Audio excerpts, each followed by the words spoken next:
Every Ramadan, we begin with a mix of hope and those little butterflies in the tummy. Not of excitement alone, but the butterflies of managing everything again. Ramadan cleaning, groceries, suhoor, iftar, Quran, Qiyamul Layl.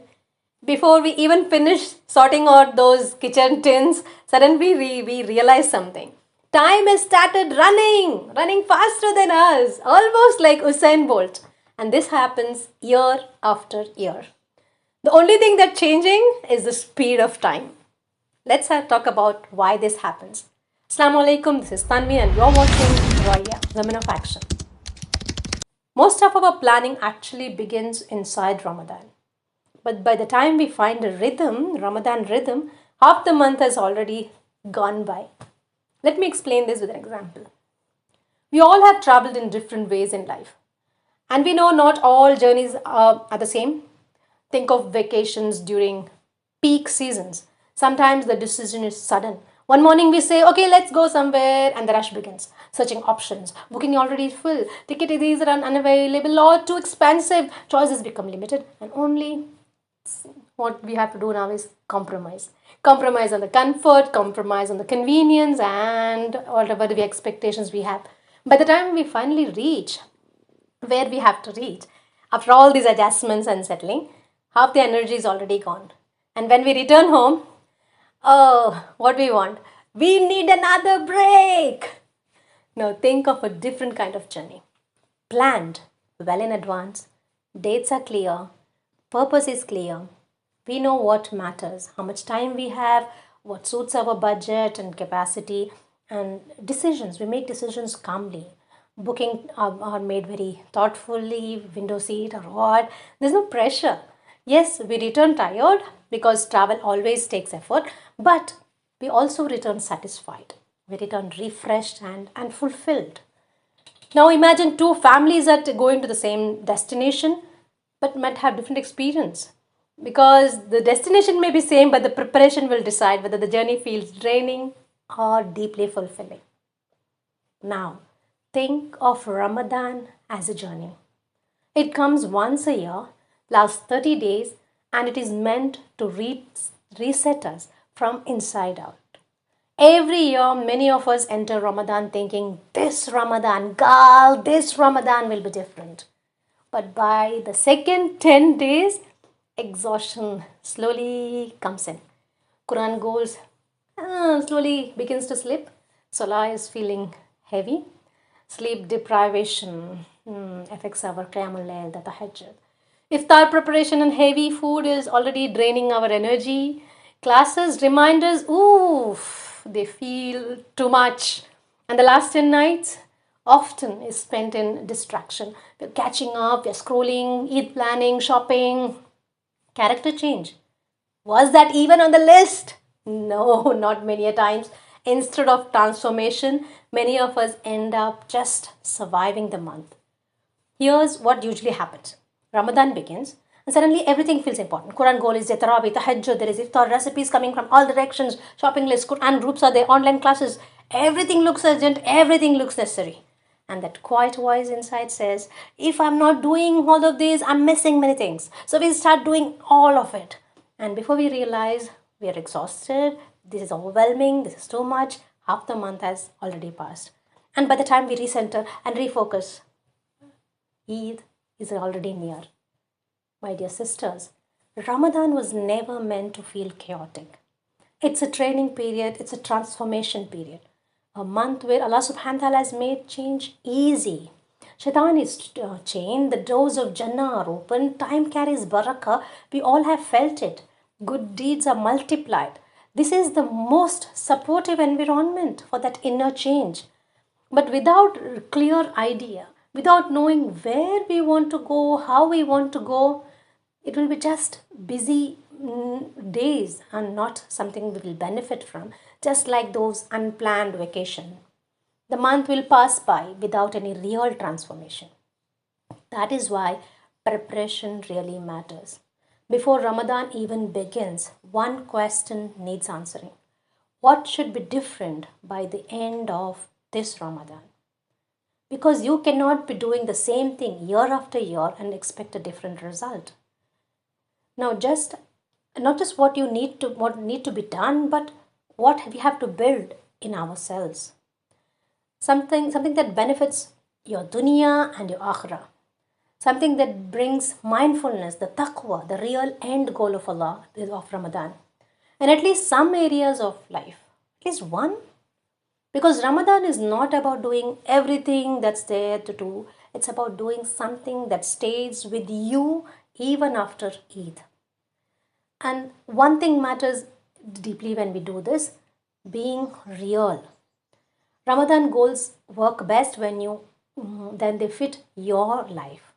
You may be a person who has a baby, you may be taking care of young children, maybe a person taking care of aged parents, you have a job, you might have health limitations. So keep it according to your circumstance and your requirement. Keep it simple, be honest to yourself, keep it doable. That's where real transformation begins. Have two kinds of goals. First, choose one thing you want to build that will keep you closer to Allah subhanahu wa ta'ala, that will build mindful of Allah subhanahu wa ta'ala in your life even after Ramadan ends. The one thing that you need to become mindful in your belief, maybe in your thoughts, maybe in your speech, maybe in your actions, that will build the taqwa, the real end goal of Ramadan. Now, once you decide that, that will be your North Star. Everything you should be revolving around to bring this in your life. This is the minimum. There is no compromising on this goal in this Ramadan. Now, there can be another second goal. You should have for some Ramadan specific. Ramadan, we know all the extra perks that comes with this month. So we can have this extra worship, extra Quran, extra goodness. These are the blessings of this season. But the priority should be on the first habit. That must not fall, even on the days you are tired. Remember, do not choose too many goals. For most of us, one or two focus is enough. But if you truly have that capacity, not just for the sake of doing or for the sake of excitement, you can slowly have more also. But if you have a doubt that you can stick to it even after Ramadan, the first goal, that main North Star, should be one or two. Building it into a life habit is what matters more than how many goals you have. Now look at your life, not your cousins, not your friends, not your social media. Ask yourself, what is that one thing you want to see in your life even after Ramadan? It could be one from different areas, like Quran will be the top priority because this is the month of Quran. What is that one way you want to reconnect with the Quran? Ask yourself. Is it reconnecting with the recitation, or is it understanding? Now, if you're a person, Ramadan to Ramadan Quran person, how can you make it at least once a week Quran person? How can you become? Wherever you are, from there you have to decide. Number two area could be Salah. What is that one change in or improvement in you want to make with your Salah? Now, if you're a person who is not regular with the 5 times Salah, how can you become 5 times regular? If you're a person who prays 5 times but you're not on time, so your focus could be praying on time. Now, if you're a person who is regular on time but maybe khushu is missing, you could work on khushu or adding more voluntary Salah. So wherever you are, work to get to the next level.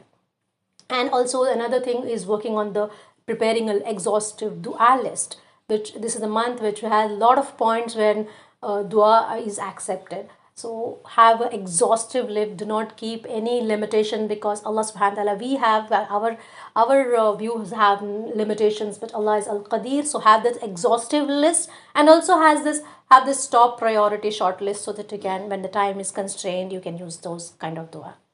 Now, there are a lot of benefits of blessings in this month, but this month also has few danger zones. Let's discuss 4 silent danger zones that quietly drain our Ramadan energy. Danger zone number 1 is food. Overcomplicated iftar that take our time and our energy. Allah subhanahu wa ta'ala has already reduced our meal, so we do not have to complicate it, elaborate it.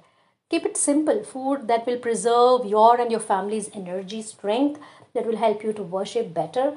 It's not about depriving you or your family, it's about having a balance. Now, danger zone number 2 is iftar gatherings, frequent gatherings, lavish gatherings. They will disrupt the energy, the rhythm that we are building this Ramadan. that will really break, and it's happening often in this month, then that is dangerous, because usually iftars does not start on the day of the iftar. The days before and the days after are also affected. If this really needed, you can plan it at least in the first half of the month, but keep it simple. And do not be fooled by this sugar coating like goodness, like maintaining family bonds, feeding the fasting person, etc. Yes, it matters, but you have to weigh what really matters in those days. These are some precious time to take it easy. So protect your energy, especially in the last 10 nights. And the best thing is, if you really are concerned about feeding the fasting person, prioritize on feeding the needy in this month. Family and friends get togethers can happen on Eid day or even after Eid. The danger zone number 3 is Eid shopping. If this is left till the end, it steals the most valuable nights. Finishing early, even before Ramadan if possible, or at least before the first half of the Ramadan, it will protect at least our last 10 nights. Because those nights are our investment for one whole year or our lifetime. Unlike Eid dresses, which may be just for a day or so. Now let's go to danger zone number 4, mobiles. Endless scrolling that quietly eats your time. You might think that this is beneficial, this is good content, but it definitely drains your time and energy of doing what really matters to you. Let me wind up. Whether it's vacation, whether the vacation is planned or unplanned, both will complete the journey, but only a planned vacation will fulfill its purpose. Ramadan is also a journey. A planned Ramadan transforms, an unplanned one exhausts us. There is no need to do what everyone else is doing. Only what your life needs and continue can be your priority. Rajab is already here. We know this is the month when our ancestors used to prepare well. It's high time we to pause, we sit. Yes, you have to sit, you have to take a pen and paper and plan. Involve your family, involve your kids, prepare your mind and heart. Start preparing. Start doing small and slowly build, so that by when Ramadan comes, the momentum is already there. Remember, choose one or maximum two focus. Identify the danger zones in your life. Protect the last 10 nights. Because Ramadan is too powerful to simply let it pass by. It's meant to change us. Let's not arrive at Laylatul Qadr exhausted this year. Let's arrive ready.